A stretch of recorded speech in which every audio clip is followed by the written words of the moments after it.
Warahmatullahi wabarakatuh. Alhamdulillah alladzi arsala rasulahu bil huda wa dinil haq liyudhhirahu 'alad dini kullihi wa kafa billahi syahida.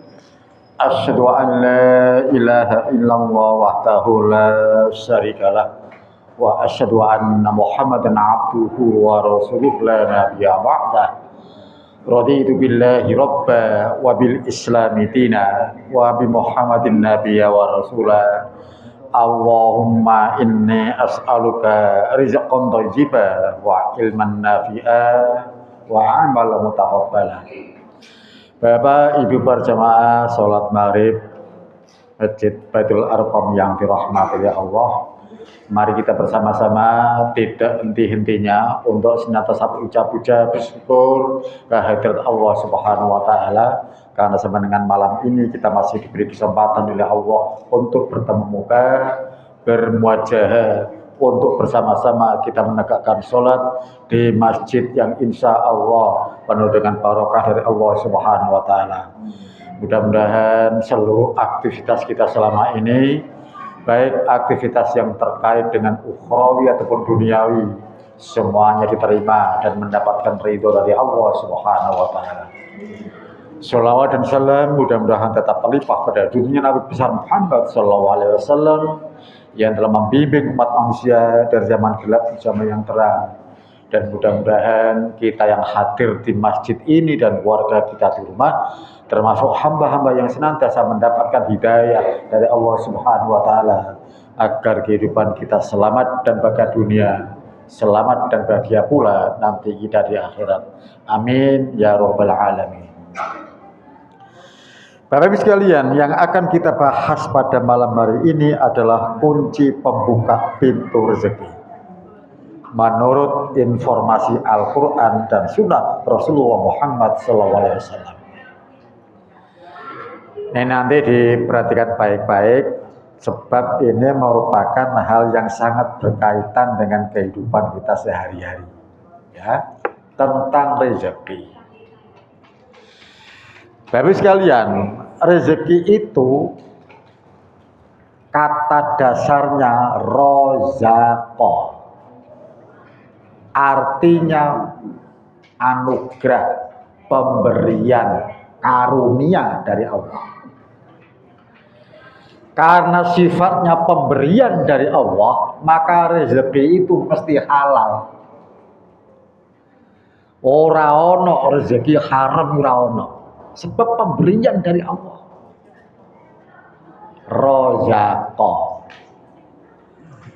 Beda dengan kasaba dalam bahasa Arab, ya, sama-sama bahasa Arab. Ono rozaqah, ono kasaba.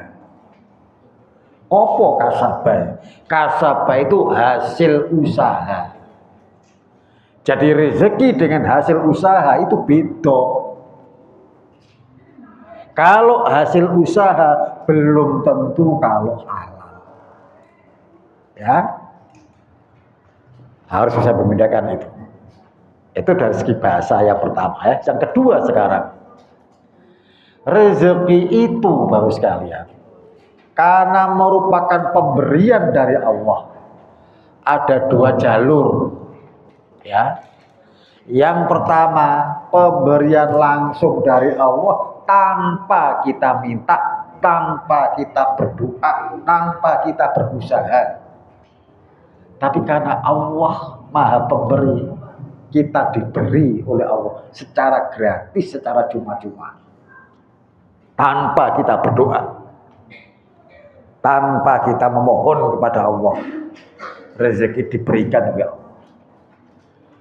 Contohnya apa? Diberikan baik-baik, ya. Kita sejak lahir sampai dengan detik ini menghirup udara. Di udara ini, Pak, banyak senyawa, banyak partikel. Ono karbon dioksida, ono karbon monoksida, ono sulfur dioksida, bahkan bleduk ono. Ya, akeh bleduk ini, ya. Kita hirup semuanya. Tetapi Allah menetapkan dalam metabolisme tubuh kita yang diserap adalah oksigen saja. Kita tidak pernah minta oksigen kepada Allah. Tapi kita diberi secara cuma-cuma Allah sejak kita lahir sampai dengan detik ini. Kita baru merasakan butuh oksigen, mohon kepada Allah pada saat kita kena COVID. Megap guys sampean dibantu oksigen. Ya, kita kesana kemari cari oksigen di rumah sakit banyak yang kosong. Baru kita merasakan, oh ternyata selama ini kita menghirup oksigen tanpa kita minta, tanpa kita berdoa kepada Allah, tapi Allah memberikan cuma-cuma. Itu rezeki.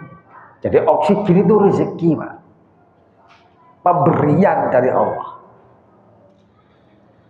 Tapi juga ada rezeki itu yang datangnya melalui doa, melalui upaya kita, melalui usaha kita untuk meraih rezeki itu.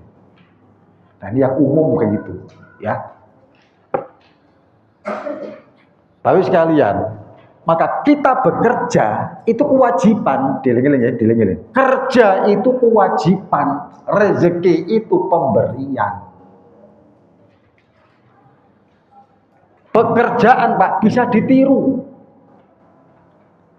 Jenengan gak ada konco. Kerja yo dodol jual beli mobil, bisa ditiru, Pak. Duwe konco dodol sego bebek, bisa ditiru, tapi rezeki akan berbeda. Ya, pekerjaan itu kewajiban, rezeki itu pemberian. Nah, rezeki ini, Pak, haknya Allah untuk mengatur rezeki.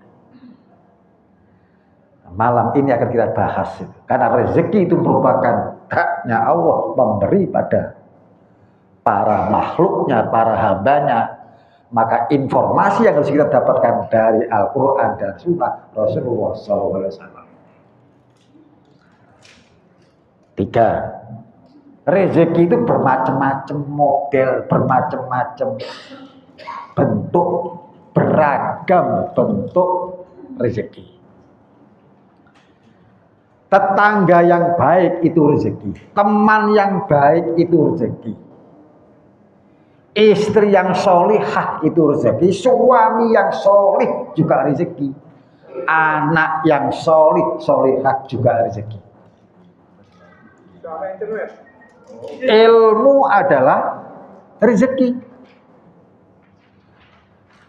Jangan dipersempit makna rezeki sehingga kadang-kadang kita hanya tidak punya uang, kita mengatakan aku ora duwe rezeki.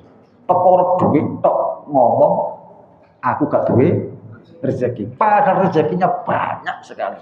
Kesehatan itu rezeki. Keluarga yang sakinah itu rezeki. Ya. Dieling-eling. Jadi jangan mempersempit arti rezeki. Supaya kita pandai bersyukur. Makanya Rasulullah mengajarkan kepada kita ucapan hamdalah dalam segala keadaan. Alhamdulillah ala kulli hal. Ya. Sebab banyak sekali model macam bentuk rezeki yang kita dapatkan dari Allah Subhanahu wa taala. Sekarang mari kita bicarakan apa yang termaktub dalam makalah itu, ya. Wis disiapno kacamotone, wis disiapno pulpene, ya. Di antara hal yang menyibukkan hati kebanyakan umat Islam adalah urusan mencari rezeki. Apa akeh wong Islam sing ra tau nang masjid? Jawabane sibuk ndolek donya. Banyak di antara umat Islam yang tidak pernah pergi ke masjid kecuali hari Jumat. Itu pun datang mesti terlambat. Karena apa? Sibuk ndolek donya. sibuk golek rezeki. Hati-hati ini. Ya, kan faktanya begitu. Jadi banyak kesibukan-kesibukan urusan dengan rezeki, meninggalkan rame-rame masjid. Masjid dibangun besar-besar, indah-indah, tapi jamaahnya kosong. Allah Subhanahu wa Ta'ala tidaklah mensyariatkan agamanya hanya sebagai petunjuk bagi umat manusia dalam perkara-perkara akhirat dan kebahagiaan mereka di sana. Tetapi Allah mensyariatkan agamanya untuk menunjukkan pada manusia dalam urusan kehidupan dan kebahagiaan mereka di dunia. Di sinilah nanti ada prinsip, namanya prinsip tawazun. Diling-iling, wonten prinsip tawazun. Apa tawazun? Tawazun ini keseimbangan. Kejarlah urusan akhirat, jangan lupakan urusan dunia. Kejarlah urusan dunia tanpa mengabaikan urusan akhirat. Kudu imbang. Ini namanya prinsip tawazun. Ya. Nabi itu tidur juga tahajud, bekerja juga istirahat. Ciptaan-ciptaan Allah juga berimbang. Ono siang, ono malam, ono lanang, ono wadon. Imbang. Iki prinsip tawazun. Menawi jenengan boten nggadahi prinsip tawazun dalam kehidupan jenengan, Pak, ngapunten, loro kabeh. Kita makan yang bergizi, diolah metabolisme dalam tubuh menghasilkan energi. Energi yang masuk, Pak, harus imbang dengan energi yang keluar. Ya, prinsip tawazun. Kalau dalam biokimia ono istilah apa? Hukum termodinamika kedua dalam tubuh manusia. Energi yang masuk harus sama dengan energi yang keluar. Anane kolesterol tinggi, diabetes, ya, kadar gula tinggi, disebabkan banyak azab yang masuk. Energi yang masuk tidak berimbang dengan energi yang dikeluarkan. Orang-orang prinsip tawazun. Nah, ya, maka prinsip tawazun itu mesti kita pegang.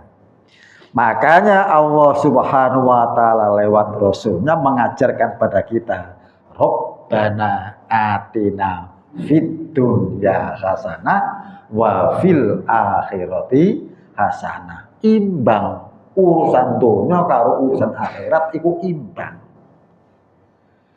Tuh ya. Sudah banyak yang hafal ini, karena ini donga satu jagat ya. Nah, sekarang mari kita bicarakan kunci pembuka pintu rezeki. Jumlahnya 10. Ojo terus kakean kunci malah gak iso buka. Iki kunci ndi sing digawe. Ya. Kakean kunci tambah gak iso buka. Sekali lagi, Pak, ini informasi dari Al-Quran dan Sunnah. Ya. Kunci pembuka pintu rezeki yang pertama adalah istighfar dan bertaubat. Istighfar, mohon ampun, dan bertaubat, berhenti dari maksiat dan dosa. Itu kunci pertama, Pak, untuk membuka pintu rezeki. Kalau nanti jenengan merasa rezeki ini seret, Pak, aku ini dudu wong wales, aku tipe orang pekerja keras, tapi kok rezekiku seret iku apa? Pak, muhasabah. Dosa apa sing sampeyan lakoni? Kok iso-isone rezekine seret? Bukan wis ketemu, Pak, banyak istighfar, melakukan kebaikan. Berdoa kepada Allah. Sebab rezeki itu bisa dihambat oleh Allah, ditahan oleh Allah, disebabkan dosa-dosa dan maksiat yang dilakukan oleh manusia. Dari luar, nanti kita bahas ya. Yang kedua, takwa. Takwa itu giat melakukan apa yang diperintahkan oleh Allah dan menjaga jangan sampai melakukan yang dilarang oleh Allah. Tawakal kepada Allah itu kunci ketiga, ya Pak Bu ngapunten nggih. Tawakal itu kira-kira sebelum bekerja atau setelah bekerja. Kula ulangi malih. Tawakal, berserah diri kepada Allah itu sebelum bekerja atau setelah bekerja? Sebelum. Ono sing sudah. Ono sing sebelum, ono sing sesudah. Jawabane padha benere. Timbangan kutukaran. Ya. Begini. Ambil contoh ya. Ada seorang dokter. Pekerjaan dokter adalah mengobati pasien. Nang di nang omah yo iso, nang rumah sakit yo iso. Umume nang rumah sakit. Ya. Tapi sekalian, dokter yang bekerja di rumah sakit belum bekerja, Pak, masih mau berangkat sudah mengatakan Bismillahirrahmanirrahim. Durung kerja wis tawakal. Ya. Apa pekerjaannya guru? Guru kerjanya mentransformasikan keilmuan. Di mana? Di madrasah-madrasah, di kampus-kampus, juga termasuk dalam masjid. Ini Pak, majelis keilmuan. Durung ngajar nang sekolahan, durung nyambut gawe, ngajar nang ngene madrasah-madrasah. Gek berangkat wis ngomong Bismillahirrahmanirrahim. Tawakal kepada Allah. Padahal dia belum bekerja. Ya, argumentasi pertama. Sekarang argumentasi kedua. Zaman Rasul Pak, ono sahabat uripe nang dusun, nang desa, kepengin sholat bersama Rasul.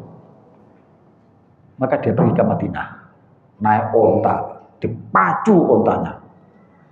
Begitu masuk halaman Masjid Nabawi, dia turun dari ontanya, langsung masuk masjid. Orang-orang sahabat-sahabat yang melihat ngomong, "Hei, cancangan dhisik untamu. Iki nek unta gak mau cancang iso ngluyur ilang untamu." Jawabnya apa? Aku tawakal ya Gusti Allah. Ya, tawakal ya Gusti Allah. Karena omongan ini didengar oleh Rasulullah di mata masjid, maka Rasulullah menyebutkan dengan sabdanya, tambatkan dulu untamu, kemudian bertawakallah kepada Allah. Kerja dhisik, mari ngono tawakal kepada Allah. Jadi tawakal itu bisa sebelum, bisa setelah bekerja. Ya, nanti kita bahas itu. Berikutnya Pak, nomor 4, beribadah kepada Allah. Semakin jenengan meningkatkan kualitas ibadah kepada Allah, pintu rezeki terbuka lebar. Ibadah itu Pak, kebanyakan terikat dengan waktu. Ya. Sholat terikat waktu, zakat terikat waktu, puasa terikat waktu. Maka nanti Pak, cobalah beribadah di awal waktu. Faqimi sholat, inna sholata kanat alal mu'minina kitabam mawquta. Dan tegakkanlah sholat. Sebab sholat itu bagi orang-orang beriman diwajibkan dengan waktu-waktu yang telah ditentukan. Jenengan menjaga waktu sholat, rezeki jenengan pun akan dijaga oleh Allah. Jenengan mengulur-ulur waktu sholat, rezeki jenengan pun akan diulur-ulur oleh Allah. Kudu yakin ini ya. Ya. Makanya Rasulullah memberitahukan kepada kita, sholat yang paling utama adalah sholat yang ditegakkan di awal waktu. Supaya rezeki jenengan pun diberikan pada awal waktunya. Tidak diulur-ulur datangnya oleh Allah. Tuh ya, nanti kita bahas masalah itu. 10 maknya. Haji dan umroh merupakan kunci pembuka pintu rezeki. Maka saya hanya berharap kepada Allah, mudah-mudahan jamaah Baitul Arqam semuanya bisa umroh, bisa haji. Sing ngamine banter ngene budal dhisik ya. Nah. Amine keri ya, mending keri budale. Ya. Haji dan umroh. Nomor 6, silaturahim. Sudah banyak di antara kita pernah mendengar, walaupun tidak hafal konten hadisnya, isi hadisnya, makros dalam ucapan Nabi, tidak hafal, tapi kita paham. Ono sabdae Rasulullah, sapa wong sing kepengin diperlebar rezekinya, diperluas rezekinya, dan siapa yang kepengin dipanjangkan umurnya, jalinlah silaturahim. Wis ngerti kabeh, nek silaturahim itu kunci pembuka pintu rezeki. Nah, sing bener iku silaturahim atau silaturahmi? Bener? Podo benere. Ya. Silaturahim bener, silaturahmi ya bener. Begini ya. Coba supados mangken jenengan mboten gampang-gampang nyalahne wong. Ya, pun kula sajane. Silaturahim itu cara Arab. Ya. Dari 2 kata, sila dan rohim. Sila itu hubungan, rohim itu kasih sayang. Hubungan kasih sayang. Silaturahim, ya. Bahasa Arab silaturahim ini masuk ke dalam bahasa Indonesia. Unine duduk silaturahim, tapi silaturahmi. Jenengan tingali, jenengan padosi ten Kamus Besar Bahasa Indonesia. Tulisannya silaturahmi. Dadi iki cara Arab sing mlebu nang bahasa Indonesia sudah menjadi bahasa Indonesia. Dados mangke menawi wonten tiyang ngomong silaturahim, oh berarti wong iki gawe cara Arab asli. Nek menene ana wong ngomong silaturahmi, oh berarti wong iki gawe cara Indonesia. Ngoten. Padha bener e. Ate aja yela-yelan ae. Iku ngono wis dadi bahasa Indonesia. Sebab banyak kata-kata Arab yang masuk menjadi bahasa Indonesia. Contohnya sholat. Sholat itu Pak cara Arab. Bahasa Indonesia dulu sembahyang. Karena kalimat sembahyang itu aroma Hindunya kuat, sembahyang. Maka orang-orang Islam yang punya kepekaan iman, ojo gawe bahasa itu gawe cara asline sholat. Akhirnya sholat yang bahasa Arab itu menjadi kata bahasa Indonesia, masuk dalam Kamus Besar Bahasa Indonesia, sholat. Nah, itu ya, ada ngono itu. Ya, balik nomor itu, infak di jalan Allah. Pak, infak itu pembuka pintu rezeki, sudah menjadi janjinya Allah. Wa ma anfaqtum min syai'in fa huwa yukhlifuh wa huwa khairur raziqin. Al-Qur'an surat Sabah ayat 39. Sampeyan tulis iku, Sabak 39. Aku nang omah dicek. Bener apa ora? Engko tas bujui. Itu sudah menjadi janjinya Allah, dan apapun yang kamu nafkahkan, kamu infakkan, fahuwa yukhlifuh, maka Allah akan menggantinya. Dalam prinsip Islam tidak ada infak tanpa ganti. Semua infak akan diganti oleh Allah. Kudu yakin iki apa sebab firman Gusti Allah, ayat janji dari Allah.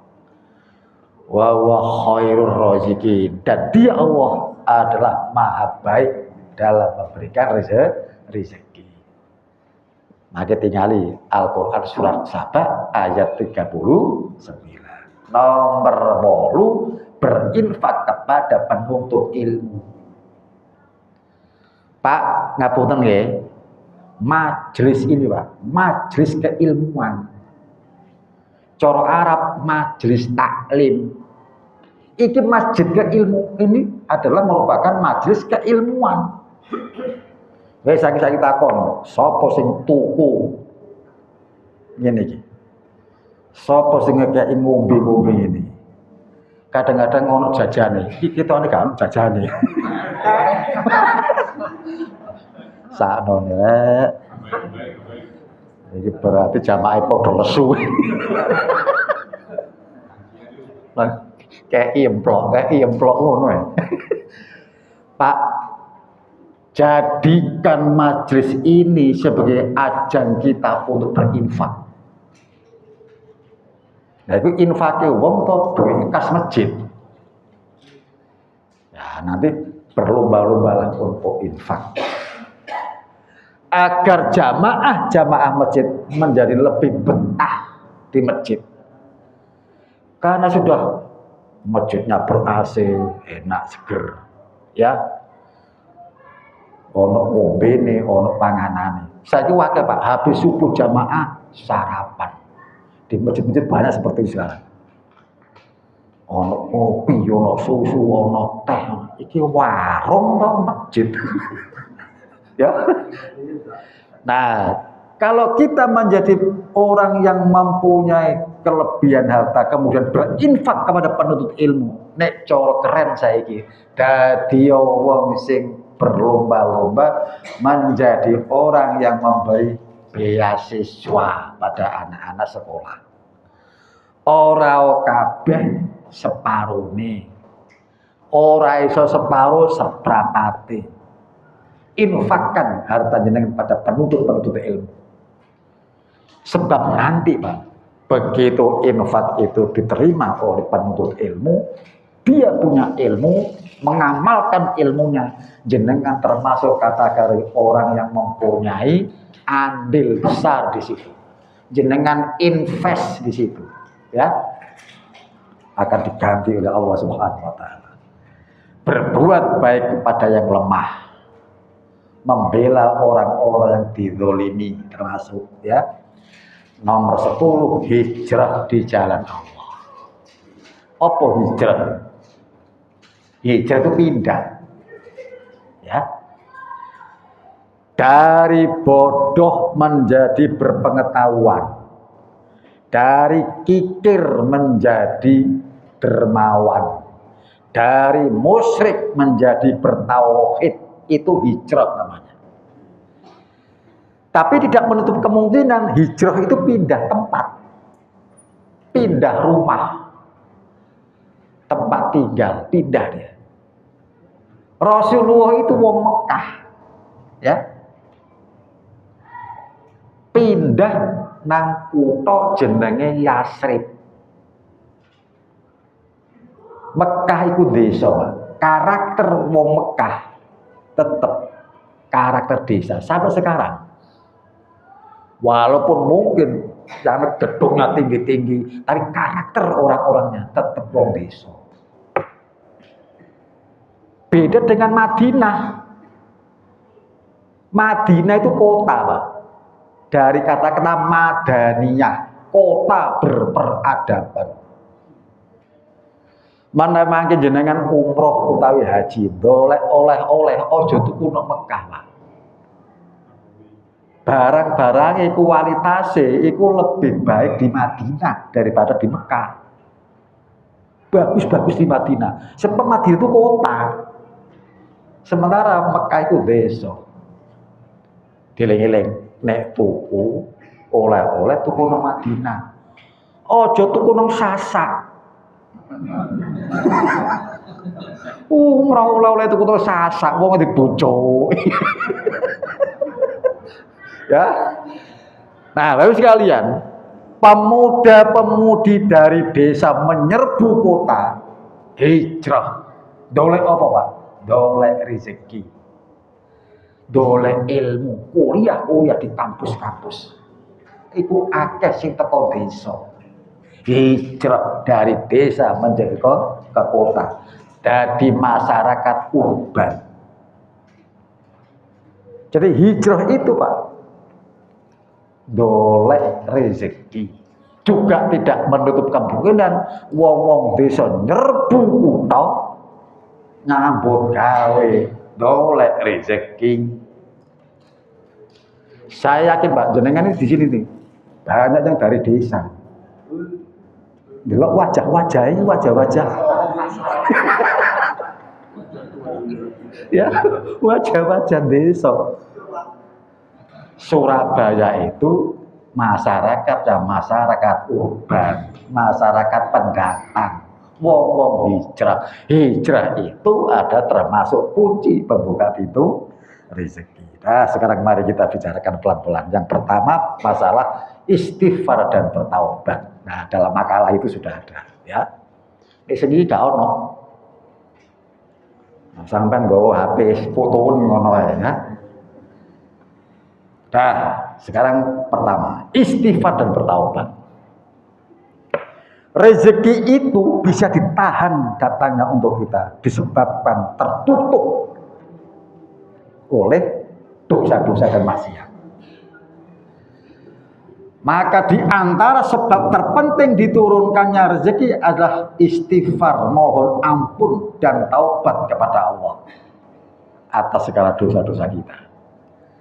Banyak nas atau teks Al-Quran dan hadis yang menunjukkan bahwa istighfar dan bertaubat termasuk sebab-sebab rezeki diberikan oleh Allah. Nah, di antaranya nih, saya baca dulu ayatnya ya. A'udzubillahi minasyaitonirrajim.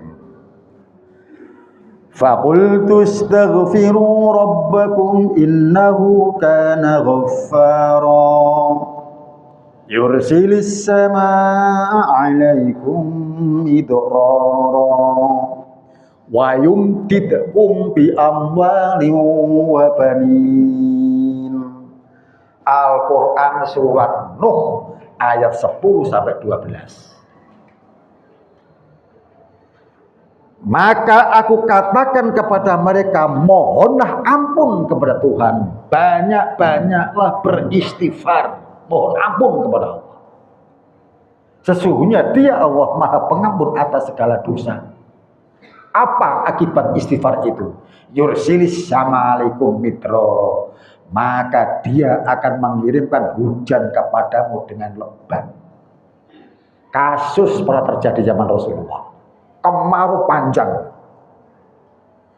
Akibat kemarau panjang banyak ternak-ternak yang mati, banyak unta-unta yang mati, banyak tanaman-tanaman yang mati. Karena kemarau panjang. Yang sangat menderita adalah kaum Badui. Wong Badui itu wong desa. Wong ireng-ireng, tidak berpendidikan, banyak yang bertawuruh. Itu Badui. Sampai sekarang ada Badui. Dados mangke menawi jenengan umroh, nggih, perjalanan dari Mekah ke Madinah atau Madinah ke Mekah. Di jalan lingkar timur maupun lingkar barat, itu nanti Pak, sepanjang jalan gurun pasir. Banyak sekali unta-unta yang digembala oleh suku Badui. Wakeh nang kono iku tenda-tenda, kumuh-kumuh tenda. Wong Baduy gak duwe omah, Pak. Gak duwe omah. Hanya tenda-tenda. Harta satu-satunya adalah hewan ternak berupa unta. Unta ya eksing mati sebab kemarau panjang. Nah, habis kalian, maka suku Baduy bersepakat ngirim ketua kaumnya, ya, sukunya itu ke Madinah mencari Rasulullah. Bapak sekalian, karena orang tidak punya adab, maklum dia tidak berpendidikan, ke Madinah dia tanya orang, di mana Muhammad? Kata-kata di mana Muhammad itu menunjukkan kurang adab, tidak punya etika. Sebab tidak menyebut lakop Rasulullah. Sebenarnya di mana Rasulullah?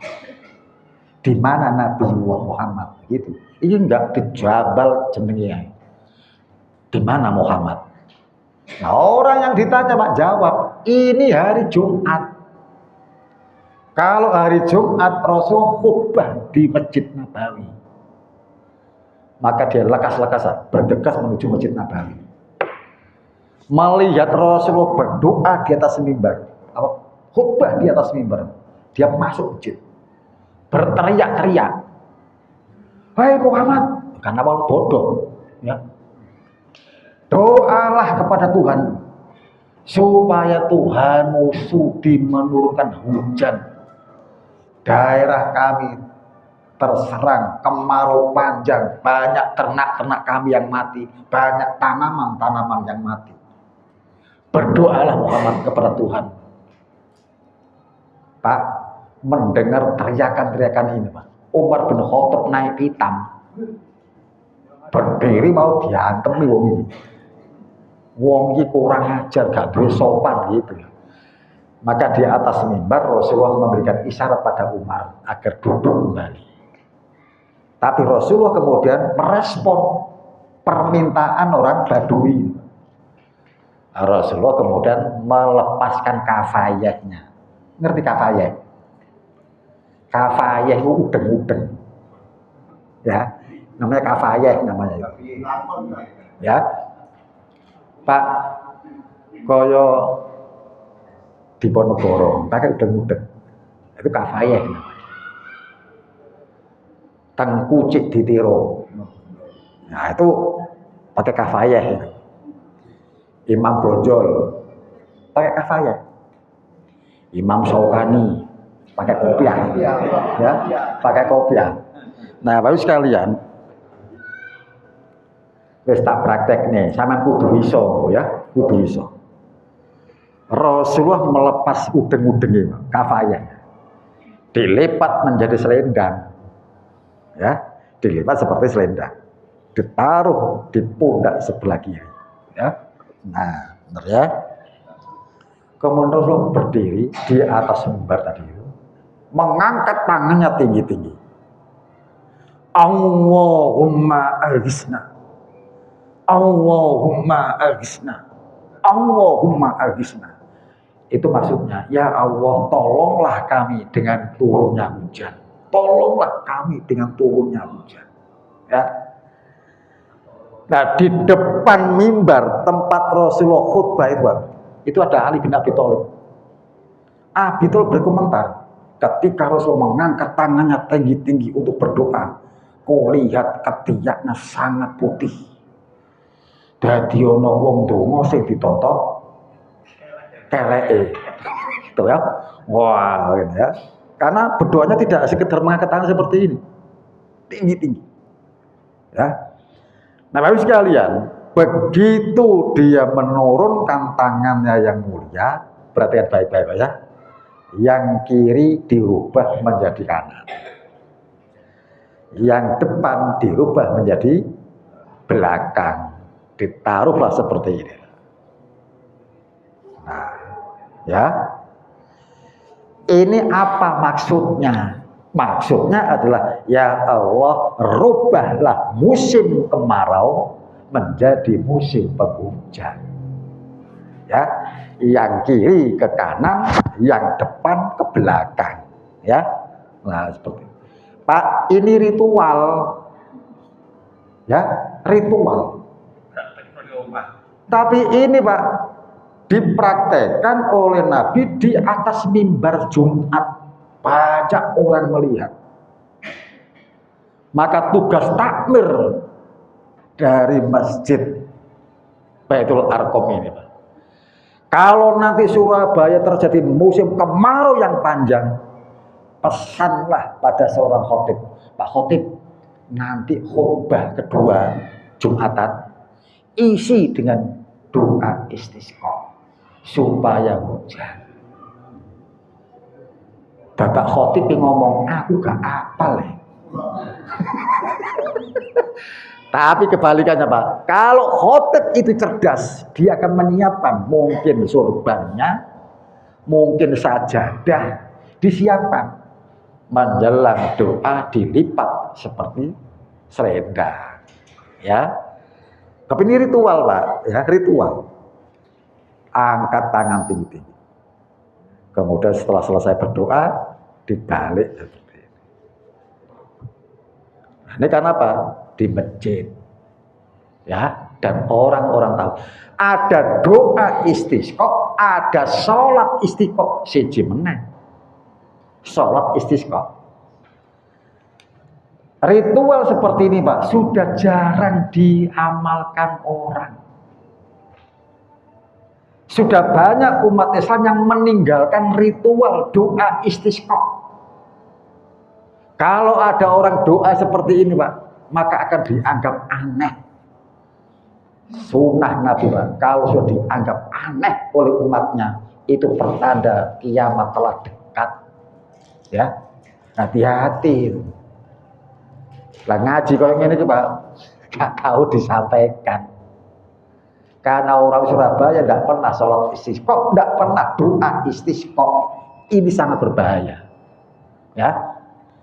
Nah, pada saat itulah Ali melanjutkan. Pada saat Rasulullah selesai berdoa, kulihat dari celah-celah atap Masjid Nabawi Madinah diayungi oleh sekian banyak awan gumawan, mendung peteng. Pada saat kami sholat Jumat, terjadilah hujan yang sangat lebat.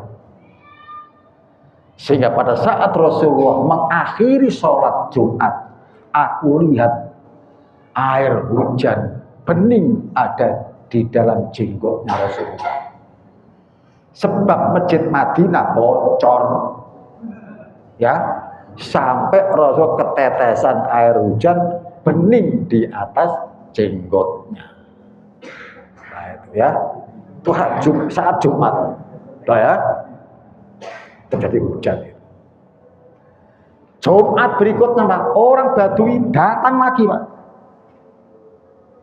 berteriak-teriak lagi, Muhammad doalah kepada Tuhanmu, suruh menghentikan hujan, sebab daerah kami banjir sekarang ini, sebab kakean hujan. Nah untuk doa yang terakhir ini Pak, tidak akan saya sampaikan.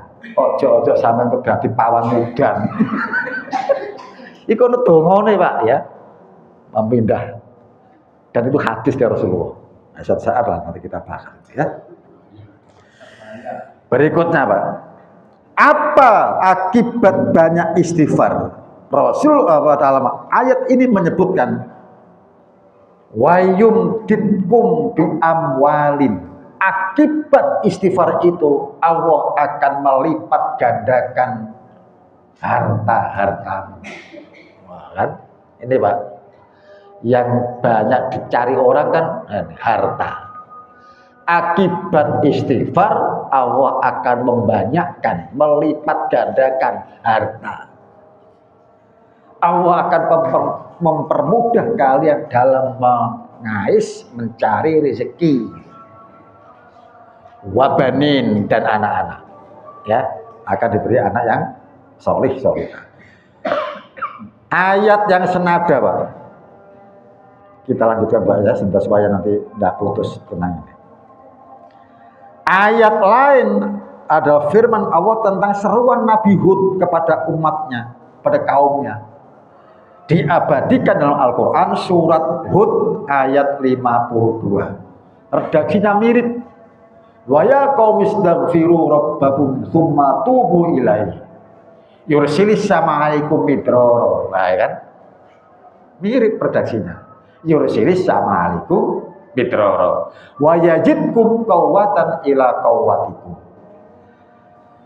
Hud berkata pada umatnya, pada kaumnya, wahai kaumku, mohonlah ampun kepada Tuhan, beristighfarlah dan bertaubat kepadanya. Niscaya Dia Allah menurunkan hujan yang lebat untuk,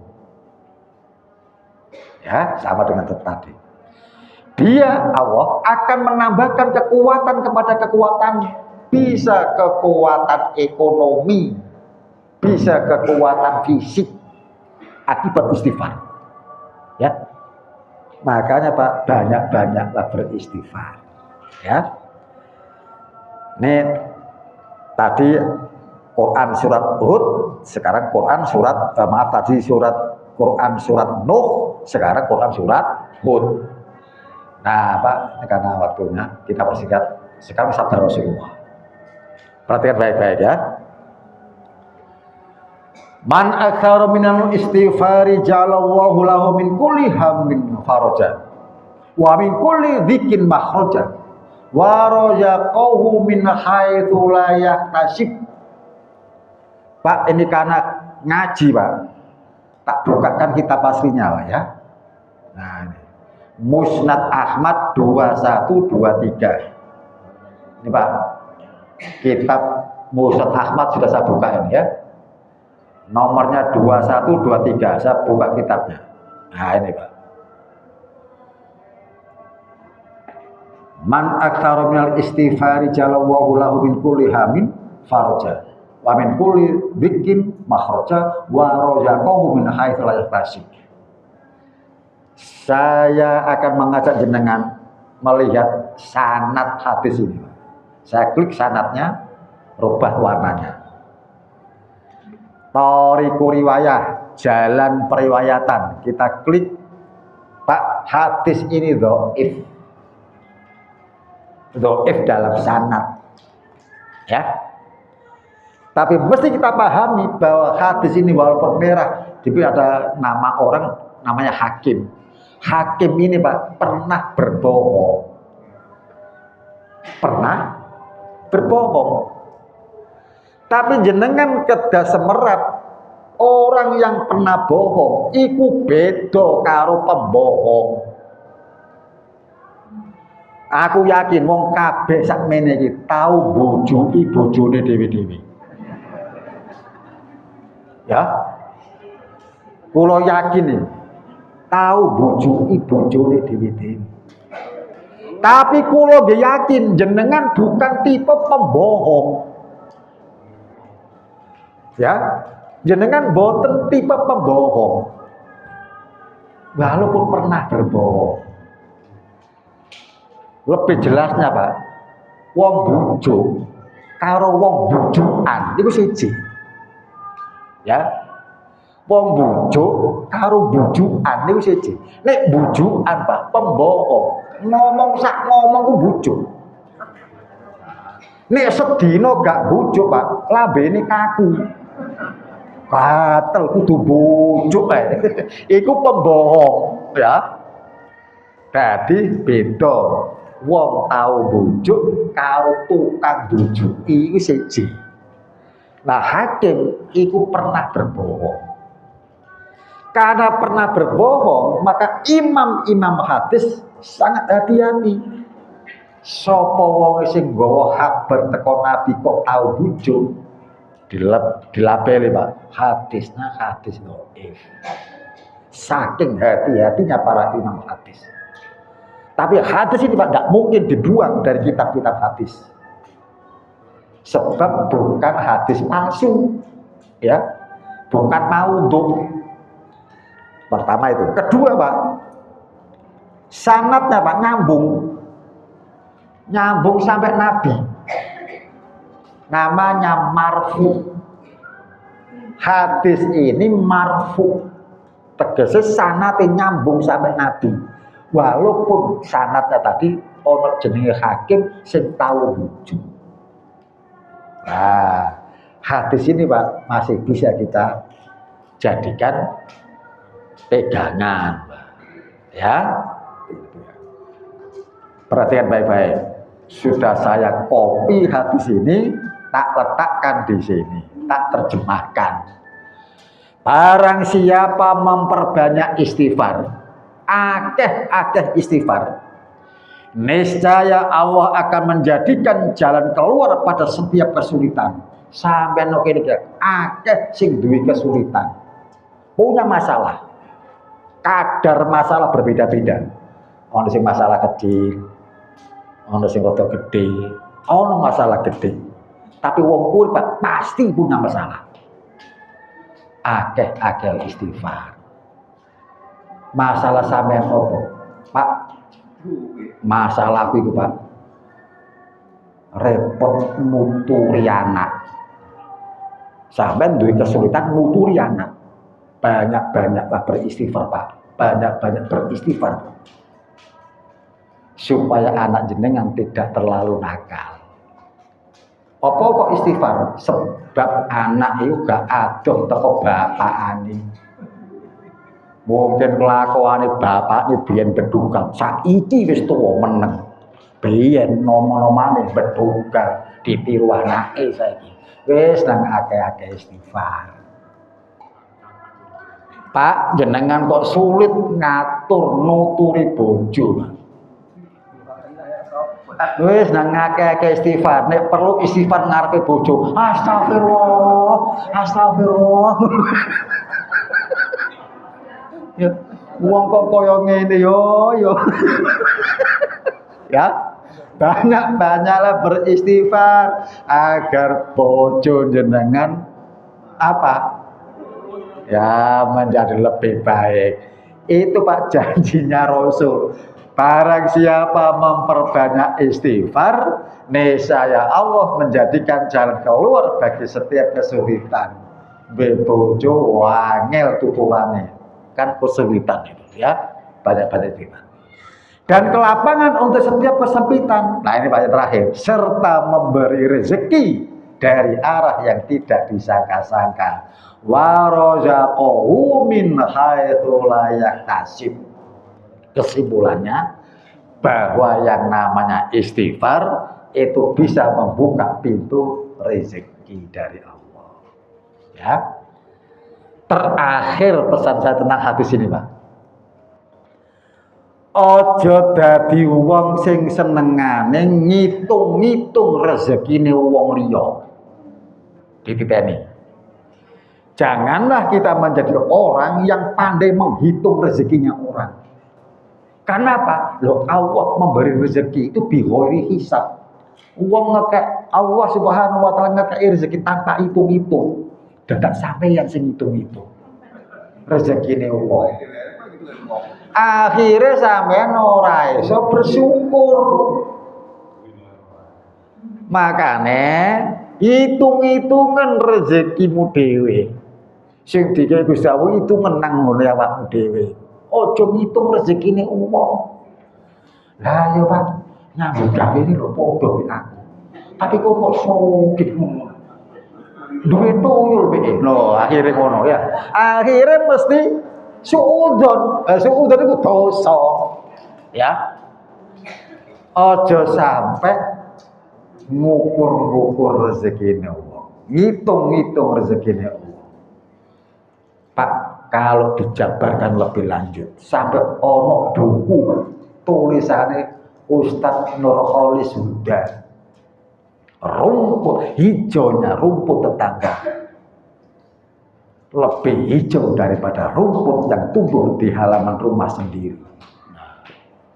Delok wong delok api itu enak itu, padahal dhek dhewe wis enak. Enak ya wong, enak ya Ustaz. Ceramah enak apa nih? Aku nak setruk gara-gara ceramah. Ya, sampai nonton enak. Pak, lebih menyakitkan apabila Bojone lho wis ayu, Pak. Senengane nontok bojone wong. Lho bojomu iki wis ayu. Aja seneng-seneng ndelok ayune bojone wong. Tontoken bojomu dhewe. Karo akeh-akeh istighfar. Ya. Iku.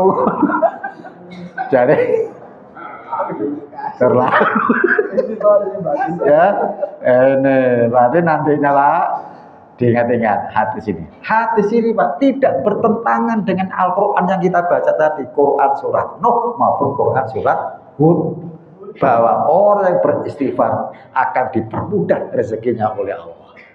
Kesimpulannya istighfar dan bertaubat merupakan kunci pembuka pintu rezeki. Ya, mudah-mudahan. Pak, sebentar ya. Ada satu mesti saya sampaikan. Supaya nanti jenengan pulang juga. Karena di situ tidak ada, Pak. Segera dihafalkan ini, Pak ya.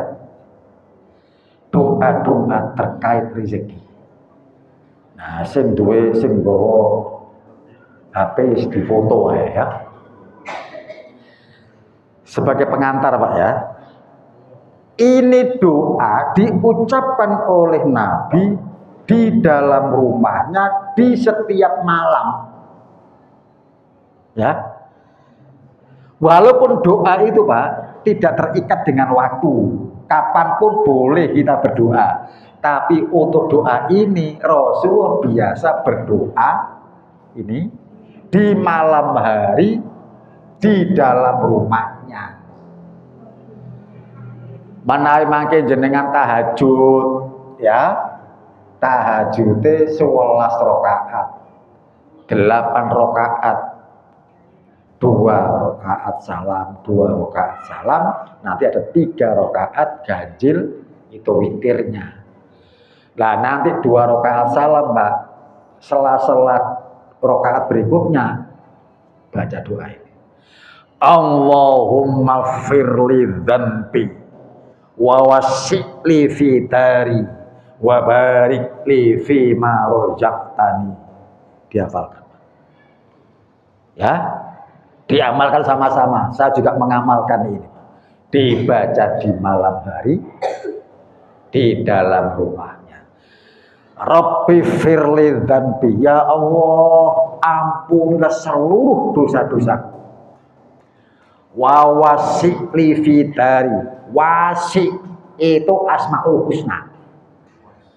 Jenengan mangkit persani 9 asmaul husna. Ada kalimat al-wasi, lapang, luas. Wa wasi'li fi dari, lapangkanlah, luaskanlah rumah tanggaku. Wa barik li fi ma razaqtani, dan berkahilah rezeki yang telah kau berikan kepada kami. Nah, ya, dihafalkan, diamalkan. Ya, bulan depan maju satu-satu atalan, ya. Ora ono wong ngaji, kuatir dires. Kalau saya itu di pesantren, Pak, di pesantren atau ngaji di pesantren. Anak dihafalkan menene Pak, maju siji hafalan kapal kok ngadeg dires ya meneh no masjid Baitul Arqam gawe ngono ora ono wong ngaji gak paten Pak. Hati-hati ya, dihafalkan Pak ya. Ini karena di makalah tidak ada, saya baca Allahumma firli dzanbi wa wasi'li fi dari wa barik li fi ma razaqtani. Kita akhiri pertemuan kita dengan doa bubar majelis. Subhanaka Allahumma wa bihamdika asyhadu an la ilaha illa anta astaghfiruka wa atubu ilaik. Wassalamualaikum warahmatullahi wabarakatuh.